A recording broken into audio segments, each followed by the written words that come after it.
Okay, and then old rule of money is invest for the long term, and most people say invest in mutual funds. I personally don't invest in mutual funds, and most people, it's not a bad idea. But if you want higher returns with less risk and less taxes, then you have to first invest in your financial intelligence. So mutual funds have its place for most people, but I personally don't invest in them, and I'll go into why. So when somebody says invest for the long term, one of the problems I have with that is, what does that mean? Because that's the old rule. The new rule is you have to know the difference between buy, sell, and fool. And so when I'm buying and selling something or investing, this is the difference for me, okay? When I buy, let's say, a house or an apartment house, I buy it long. That means I want to hold on to my real estate forever. But what I do is I sell it every 30 days to my renters. So I hold the property forever. All these guys who are flipping property, the problem with flipping property is that you have capital gains tax all the time. You're losing money to taxes. It doesn't make sense. So buying, let's say, an apartment house, I have, let's say, a 500-unit apartment house today, and I started off with little individual houses. You know, the rule for getting rich is from Monopoly: 4 greenhouses, 1 red hotel. 4 greenhouses, 1 red hotel. So I started with small houses, and today we have big apartment houses, big commercial buildings, things like this. But the principle is the same, whether it's a small house or a big house. So I buy it. I intend to hold it forever. I'm going to pass it on for generations, but I sell it every 30 days. The same with oil. The other day I was filling up my gas tank, and I got really upset. It cost me $72 to fill my tank of gas. And the reason I was upset, because I was a buyer of gas. But then I went home that afternoon, and I found oil hit approximately $140 a barrel. So then I was happy again. You see, on one side I was a buyer, which I was unhappy, but as a seller of oil, I was happy. So this is my point here. If you're going to be rich in life, the reason most people are poor is because they're primarily buyers with very little to sell. You know that old advice I talk about financial education: go to school and get a job. So let's say you sell your time. You know, I'll sell it for $25 an hour. If that's all you've got to sell, you're not getting ahead, because the Federal Reserve keeps printing money faster and faster. You have to work harder and harder, and you get taxed harder. So if you're going to be rich, the thing my rich dad taught me was you have to have something to sell every single month. So every single month I'm selling my apartments, my units, for 30 days at a time. I'm selling my oil, you know, on the open market.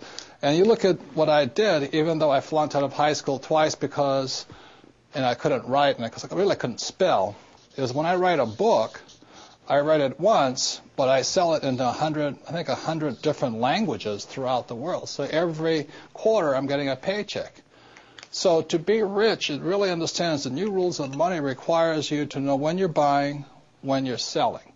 And that is essential to being rich today. Now, when I talk about the fool, it's called the greater fool theory. So like being a real estate guy, I go out there and somebody says to me, oh, this house is $100,000. But next year, it'll be worth $200,000. Generally, that's what's, you know, what do you call those guys? Real estate brokers or mortgage brokers or stock brokers. As my rich dad said, the reason they're called brokers is because they're broker than you are. So they're telling you to buy this stock or this house because the price will go up. Again, that's capital gains, not cash flow.